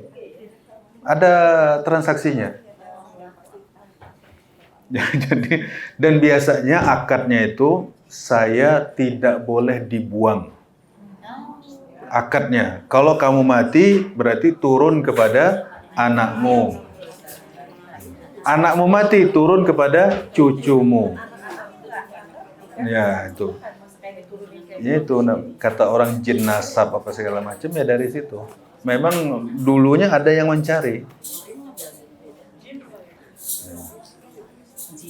Sama, sama. Keris-keris, ya, benda-benda pusaka ajaib, semua. Ya, kalau dulu semua ada ya. Tapi ada yang bertaubat dulu. Mereka tersiksa ketika taubat itu, tapi alhamdulillah selamat. Ya. Taubat nasuha, mereka terus istighfar, baca Quran. Dengan mengeluarkan susu atau pelet tadi atau apa ada isi itu, apa itu juga harus dikeluarin dari itu. Iya, harus. Bawa ke ahli ruqyah, insyaallah. Iya, ke ruqyah. Jangan dibawa ke dokter bedah. Ya. Gimana coba? Bukan itu jurusannya, maksudnya ini urusan ya. Sebenarnya nggak tahu juga loh. Bisa jadi. Dia nggak cerita dong sama anak-anak. Enggak. Pakai mungkin. Enggak, Mungkin, enggak, kan? enggak. Hah? Dokter bedah. Dokter ganti-ganti. Jadi urusan-urusan ribut-ribut itu, kadang saya item untuk ngeceknya simple aja. Ya, pertama tanya penghasilan. Habis itu ada urusan dengan jin nggak? Ya, nggak. Habis itu ada urusan menzalimi orang apa enggak? Itu aja, berputar-putar lewat situ. Kalau itu semuanya, kalau itu semua tidak dia lakukan, bisa jadi dia dizalimi setan, bisa jadi. Ada setan yang marah sama dia. Ya. Kenapa? Karena bisa jadi di satu tempat dia tenang di situ, tiba-tiba kita datang, kita ngaji, terganggu dia. Atau ada lubang, kita siram air panas di situ, nah itu rumah dia misalnya. Nah itu dia marah dia sama kita. Nah tapi kalau kita ta'awuz, kita baca zikir pagi petang, insya Allah bisa terselamatkan. Itu nggak boleh itu, nggak boleh itu cara-cara jahiliyah. Ya misalnya kita lewat satu tempat, jangan ganggu, aku pengen lewat. Itu malah berlindung kepada setan ya. Itu tambah musyrik. Iya permisi nggak usah. Baca aja Bismillah la yadurru ma'asmihi syai'un fil ardi wala fis sama. Itu doa perlindungan paling dahsyat. Udah lewat aja. Gak usah bilang permisi. Itu malah jangan ganggu kami. Itu malah kita berlindung kepada setan. Iya. Kita bilang, ya, iya. Auzubikallimatillah. Iya. Setannya yang nggak nyaman dengan bacaan doa-doa kita.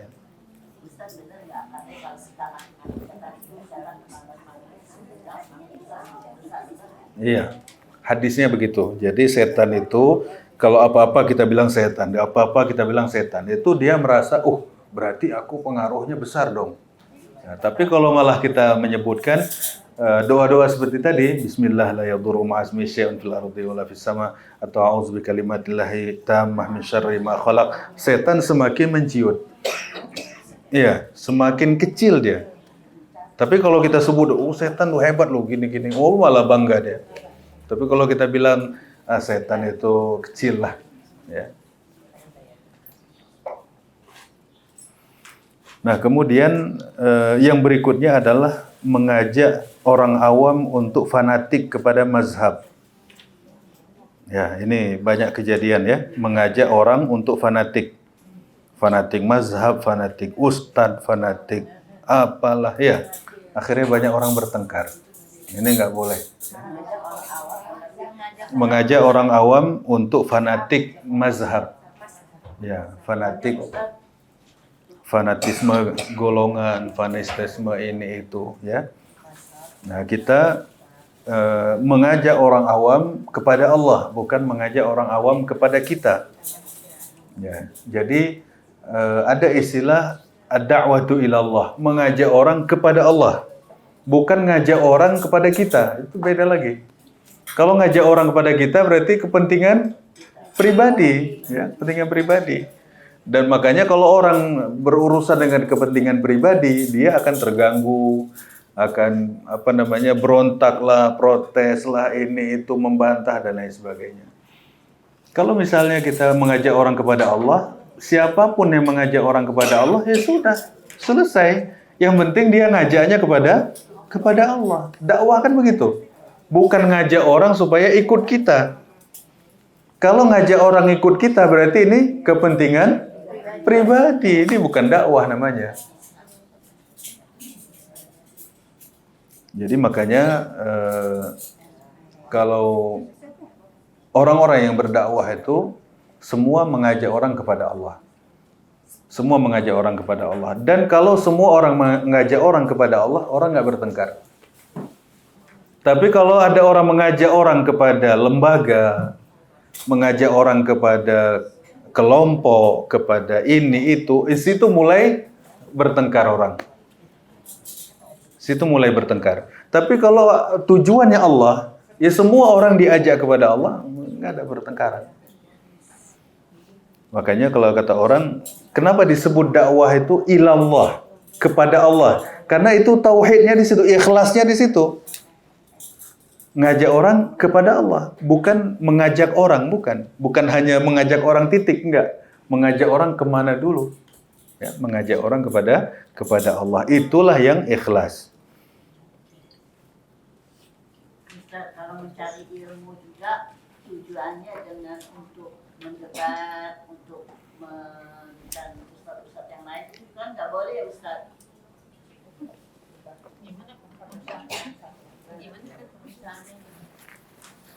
Itu ada larangannya. Jadi kata Nabi, man talabal ilm, siapa yang menuntut ilmu, liyumari bihi sufaha, untuk mendebat orang-orang bodoh. Atau mendebat para ulama. Ya, mendebat para ulama atau mendebat orang-orang bodoh atau mencari pujian orang. Dia tidak akan mencium bau surga. Jadi ilmu itu kita pelajari untuk apa? Untuk kita amalkan. Maka kata Imam Ahmad bin Hanbal, orang yang ikhlas menuntut ilmu adalah orang yang menuntut ilmu dengan tujuan untuk mengangkat kebodohan pada dirinya sendiri. Kita belajar, Bu, supaya kita pintar. Kebodohan kita terangkat dari pribadi kita. Ini orang belajar ilmu tapi tujuannya apa? Ini saya hafal dulu, nanti kalau ketemu si fulan aku mau debat. Nah, itu udah salah niat itu. Ya. Mana kitabnya, mana hadis-hadis, mau saya hafalin dulu, nanti kalau ketemu dia mau saya bantah-bantah dia. Nah, itu belajar ilmu dengan tujuan mendebat orang-orang awam itu salah. Nggak benar itu. Mendebat orang awam salah, mendebat para ulama juga salah. Bukan itu tujuan ilmu. Tujuan ilmu ini supaya kita kenal Allah, kenal syariat Allah, nanti ujungnya kita lebih dekat kepada Allah, bukan untuk mendebat fulan-fulan, kelihatan paling pintar, kelihatan. Terus kalau udah paling pintar, terus kenapa? Ya Bu, ya. Supaya apa kalau dibilang orang paling pintar? Nggak ada manfaatnya. Makanya para ulama menyebutkan orang yang alim adalah orang yang mengamalkan ilmu. Itu orang yang alim, bukan orang yang paling banyak hafalannya. Makanya kata para ulama, kita akan dianggap berilmu kalau kita mengamalkan ilmu. Nah, kita dianggap berilmu kapan? Kalau kita mengamalkan ilmu. Kalau kita tidak mengamalkan ilmu, kita statusnya masih orang jahil. Apapun dia, pangkatnya apa, strata ilmiahnya apa, apapun. Dalam Islam itu kata ulama syaratnya cuma satu. Kita dianggap berilmu kalau kita mengamalkan ilmu. Kalau dibilang orang pinter, hebat, ini, itu, segala macam, tapi nggak mengamalkan, hitungannya masih jahil. Makanya berapa banyak orang yang ilmunya sedikit, tapi dia alim. Kenapa alim? Karena dia tahu satu dua langsung dia amalkan. Dia tahu ini sedikit, dia amalkan. Tapi ada orang yang sekedar menghafal ini, menghafal itu, segala macam, tapi nggak ada kelihatannya dalam pribadi dia. Nggak berwujud amalan. Terus buat apa itu? Hafalan aja buat apa? Ilmu itu bukan segalanya. Ilmu itu wasilah. Sarana supaya kita beramal. Dan sarana ini sarana yang harus ada. Ilmu itu harus ada sebagai sarana untuk ibadah. Ya Bu ya. Jadi kalau kita punya ilmu, kita punya sarana untuk beribadah kepada Allah. Dan ini adalah satu sarana yang harus di dalam amalan. Ya, karena beribadah harus berdasarkan apa? Berdasarkan ilmu. Nah, kemudian yang berikutnya, banyak ini Bu ya ternyata dalam kitabnya. Mengajak orang untuk berpikir tentang zat Allah. Untuk berpikir tentang zat Allah dan sifat-sifatnya. Mengajak orang, Allah tuh gimana? Ini itu. Tentang sifat Allah. Tentang zat Allah. Berbicara tentang zat Allah ini termasuk hal yang dilarang. Ya. Tapi kalau tentang Asmaul Husna, nama-nama Allah yang indah, sifat-sifatnya yang indah itu boleh. Tapi berbicara tentang zat itu yang bermasalah. Zat itu misalnya tangan Allah tuh gimana? Manfaatnya juga. Nah, itu. Itu yang terlarang. Misalnya kan ada bahasa seperti ini, sehebat-hebat rekayasa manusia tetap tangan Allah yang itu boleh. Iya, boleh, nggak apa-apa. Makanya kata ulama, tafakkaru fi makhluqatillah. Berfikirlah engkau terhadap makhluk ciptaan Allah. Dan janganlah engkau berfikir tentang zat Allah. Kita disuruh berfikir tentang apa? Makhluk ciptaan Allah. Kita suruh pikir pohon, hewan, air, laut, langit, bintang-bintang. Kita disuruh berfikir itu. Betapa hebatnya Allah menciptakan itu. Ciptaannya. Kita disuruh berfikir tentang ciptaannya, bukan tentang zat Allah.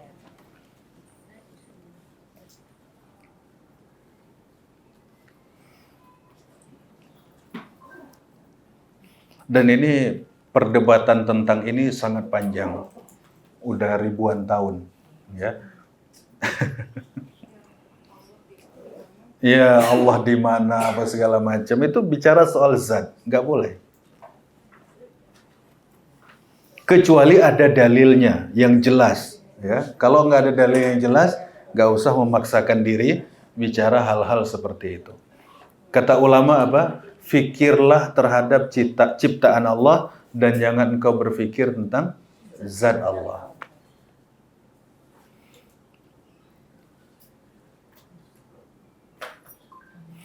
Nah, kemudian yang terakhir dalam bab ini adalah bab setan masuk ke dalam manusia adalah su'udzan bil muslimin. Berprasangka buruk kepada orang Islam. Ya, berprasangka buruk. Dan prasangka itu tidak mungkin hilang dari manusia. Ya, tidak mungkin hilang dari manusia. Semua orang punya prasangka. Ya. Su'udzon atau prasangka buruk kepada orang muslim. Makanya kata Nabi dalam hadis, ada 3 macam yang manusia tidak bisa berlepas darinya. Artinya rata-rata manusia itu pasti mengalami ini. Ya, yang pertama kata Nabi, at-tair. Tair itu Tair itu merasa sial. Ada perasaan merasa sial. Misalnya ini gara-gara fulan nih. Saya kalau sama dia sial. Ya. Ini ya, kita nih salah hari nih, harusnya nggak hari ini nih. Kita nih salah apa lagi? Salah hitung weton nih, salah. Iya itu. Nah, itu merasa sial. Kita meyakini ada sesuatu selain Allah yang bisa mendatangkan hal buruk. Kita meyakini bahwasanya kebaikan dan keburukan tak akan terjadi tanpa izin Allah. Itu ya kita yakini. Kalau ada sesuatu di luar itu, kita bisa meyakini dia bisa mendatangkan keburukan atau manfaat. Itu yang namanya tiyarah. Tiyarah itu menganggap sesuatu selain Allah bisa mendatangkan kebaikan atau keburukan. Nomor rumah jangan nomor 4. Nanti sial. Ya, 13. Ini dan itu. Itu bagian daripada menganggap ya.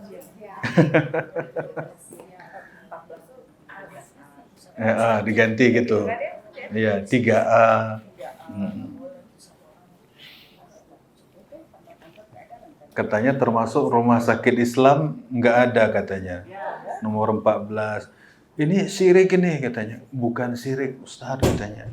Cuman nggak laku katanya. Jadi orang Islamnya yang nggak mau ke situ. Karena itu. Kalau rumah sakitnya udah kasih itu nomor yang sesuai udah. Cuman karena orang-orang itu loh di masyarakat udah terlalu dalam keyakinan itu, akhirnya dia nggak mau masuk di situ. Iya itu. Jadi anak pertama nggak boleh dengan anak ketiga misalnya, atau apalah yang kayak gitu. Nah itu semua bagian-bagian yang kita menganggap ada sesuatu yang mendatangkan kesialan atau keburukan. Iya, syirik kecil, bagian daripada kesyirikan. Kemudian yang mesti dialami manusia juga adalah azzan, prasangka. Nggak mustahil manusia nggak punya prasangka. Pasti orang semua punya prasangka. Prasangka maksudnya prasangka buruk.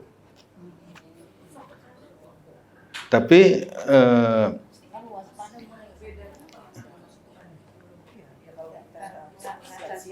Kalau waspada misalnya ada yang datang, kita nggak kenal, kita cuma waspada aja. nggak apa-apa. Kalau waspada nggak apa-apa. Kita nggak berprasangka dia mau buat buruk kan?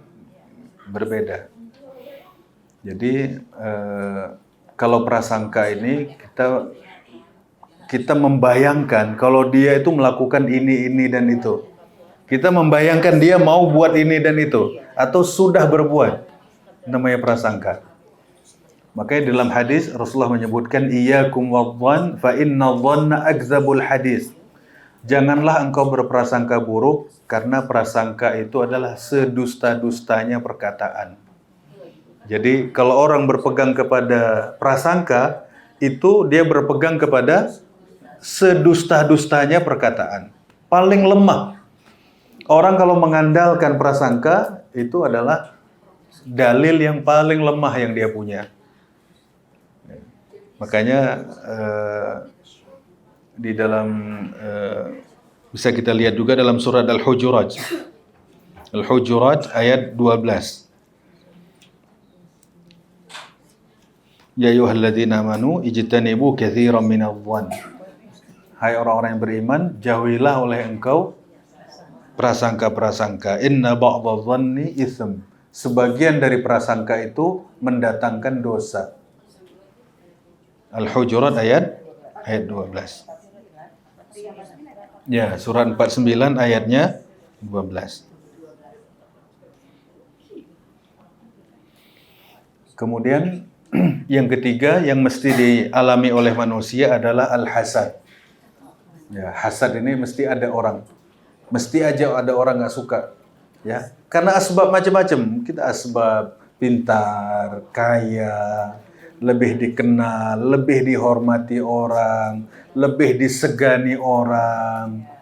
Macam-macam lah hidup ini. Nah, kemudian para sahabat bertanya, wahai Rasulullah, kalau gitu bagaimana solusinya? Kalau 3 macam ini mesti dihadapi orang. Ada menganggap sial atau yang disebut dengan tiyarah tadi, kemudian berprasangka, kemudian hasad.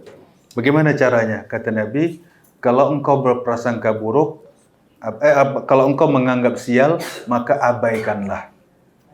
Abaikan. Ya. Kadang ada orang juga bilang dulu, misalnya ada orang bilang, jangan pergi sama dia katanya. Kau pergi sama dia sial katanya. Kalau kita naik mobil, mobil kita kempes katanya.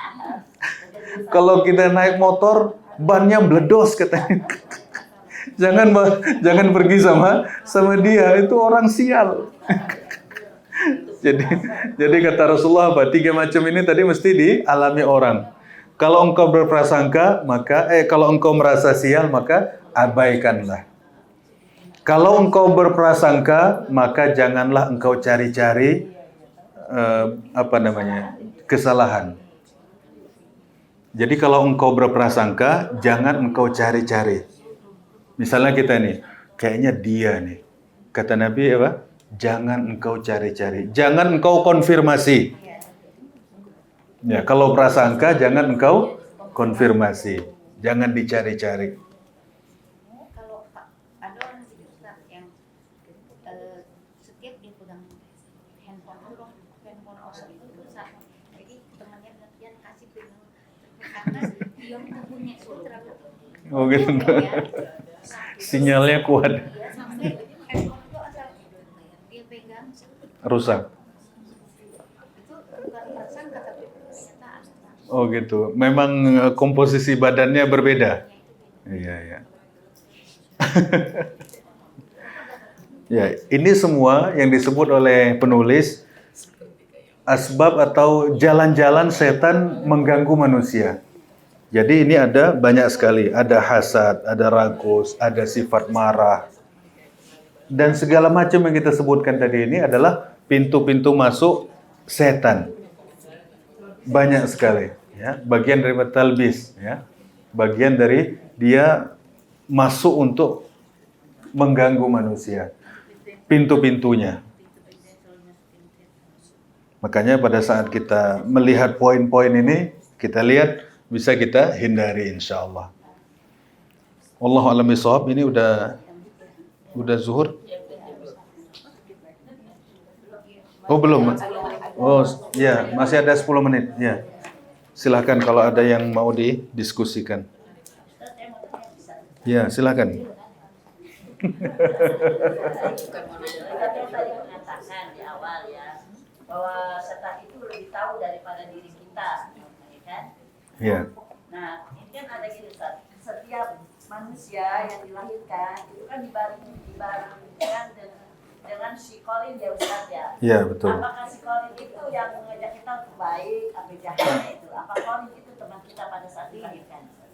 Qarin itu dia selalu buat kita membisikkan kita keburukan. Di setiap orang itu ada malaikatnya, ada qarinnya. Nah, 2 orang inilah yang saling tarik-menarik. Qarinnya membisikkan keburukan. Kata malaikat, jangan ke situ. Nah, tapi kadang-kadang jiwa manusia ini kadang-kadang ikut ke kanan, kadang-kadang ikut ke kiri. Ya. Ya, malaikat ini juga tidak memaksa manusia. Manusia suruh milih. Manusia suruh melihat, suruh menganalisa, suruh membaca, mempelajari. Bukan berarti karena ada malaikat di situ, malaikat nanti bisa disentil jinnya ya. Atau kamu jangan nyuruh-nyuruh yang jelek loh. Enggak, malaikat juga hanya mengajak saja, membisikkan aja. Seperti jin. Jin juga membisikkan. Dia nggak bisa maksain kita. Makanya di akhirat kalau kita tuduh-tuduh jin, ya jin juga tersinggung. Ya. Kata jin, kata setan, aku nggak pernah maksain kalian katanya. Aku cuman membisikkan aja. Lalu kalian ikuti. Ya salah dirimu sendiri kata setan. Kan setan nggak megang tangan kita, kaki kita terus dipaksa kan nggak. Dia cuman hanya membisikkan saja. Makanya ketika orang-orang yang disesatkan setan ini di neraka, dikumpulin mereka, setan ini selalu ditunjuk-tunjuk manusia, ini gara-gara kamu nih katanya. Ini gara-gara kamu nih kami sengsara gini. Lalu setan pidato. Ya. Katanya, dulu ketika di dunia, aku tidak pernah memaksa kalian. Aku cuman mengajak kalian. Iya, dia membela diri juga. Ya, sumpah juga dia dituduh-tuduh manusia. Ya. Ya. Kalau Allah kan menciptakan jin dan setan untuk menguji. Tapi apakah jin itu juga ada yang, kan ada yang muslim juga kan? Ya. Yang juga, apakah juga ada apa itu yang tadi ada malaikat ada Yang untuk siapanya? jin. Oh, untuk jinnya. Wallahu a'lam. Jadi Wallahu a'lam bishawab. Yang jelas jin dan manusia ini makhluk Allah. Dan dua-duanya kalau mereka saleh, kalau mereka baik, semua mereka akan mendapatkan surga Allah. Kalau mereka jahat dan zalim, mereka juga akan kena hukuman. Ya. Jin juga masuk surga yang saleh.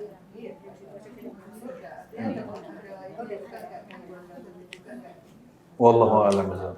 Mereka hidup juga ada ujiannya, ada godaannya juga. Apakah malaikat juga menghampiri mereka? Wallahu a'lam bishawab. Belum pernah baca dalilnya. Ya. Ya. mengenai suuzon atau husnuzon. Kadang-kadang kita bertemu sama seseorang, misalnya katakanlah partner lah. Kita kan harus positif thinking. Tapi pada kalanya dia juga berniatnya nggak baik gitu. Iya. Nah, itu bagaimana di antara kita jaga-jaga atau kita mau tadi itu kesulitan atau jaga-jaga supaya kita Ya. Kalau kehati-hatian nggak ada masalah, ya. Kalau kehati-hatian tidak masalah, karena misalnya kita tahu dalam urusan ini celahnya ini 1, 2, 3, 4, sehingga kita udah siaga di celah-celah itu, nggak masalah. Itu kehati-hatian kita, bukan suuzon, ya. Berbeda suuzon dengan kehati-hatian itu berbeda. Kalau suuzon itu kita sudah menganggap ini orang pasti penipu.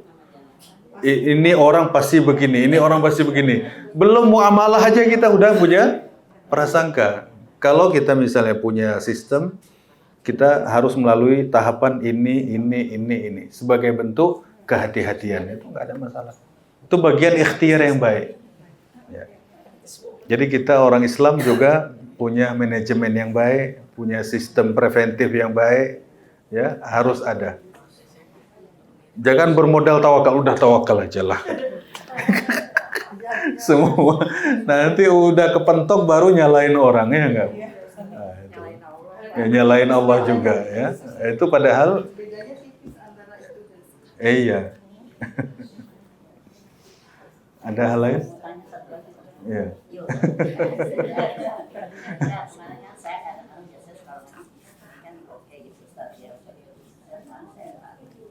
Apakah ada dalil Ustaz? Kalau baca selawat sampai 10.000, sampai 1 juta itu kan berarti Ustaz. Itu nanti akan bisa berfungsi dengan Rasulullah. Apakah itu ada dalilnya Ustaz? Iya. Saya bisa bikin angin ya. Iya.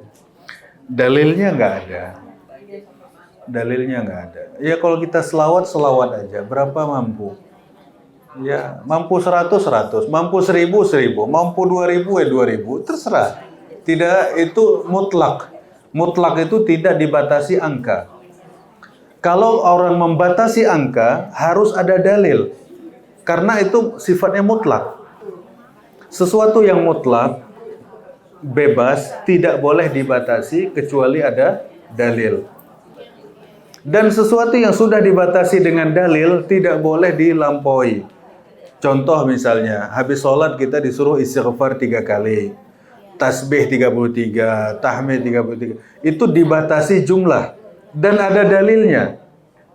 Nah, kalau tidak dibatasi jumlah berarti apa? Mutlak. Mutlak ini ya semampu kita, sesanggup kita. Jadi makanya dan ibadah yang dibatasi dengan bilangan itu sangat terbatas. Tawaf 7 kali, sa'i terbatas sedikit, lempar jumrah terbatas. Maksudnya jenis ibadahnya itu terbatas sekali. Sisanya gimana? Sisanya mutlak. Orang mau tasbih 1000 kali, alhamdulillah. Istighfar berapa kali, alhamdulillah. Mau apa lagi? Salawat, mau tahmid, semampu dia. Yang dibatasi hanya yang habis sholat aja. Sisanya mutlak. Nah, kalau dia membatasi, kita tanya dulu, ini aslinya mutlak. Kok dibatasin? Dalilnya apa? Ini Ustaz, kan ada perintah juga ya, mengucapkan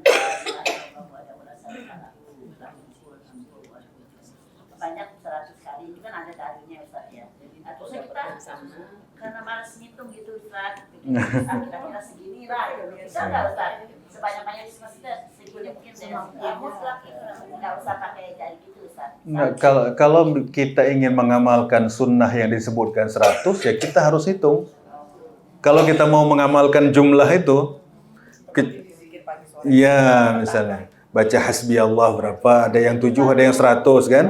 Ya itu kalau kita mau istiqomah mengikutin itu ya kita ikut jumlah itu, kita hitung.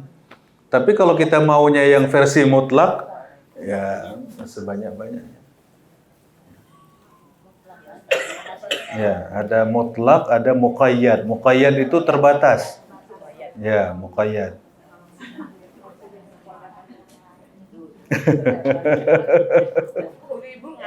Ngantuk iya. Kalau misalnya enak biasanya nggak makan. Ada hal lagi? Ibu-ibu yang lain yang sebelah sini, silahkan. Dah.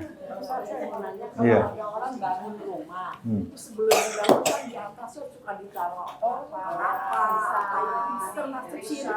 Nah itu, ya niatnya apa itu? Ya. Buat apa dia taruh itu? Kalau kasih makan burung ya.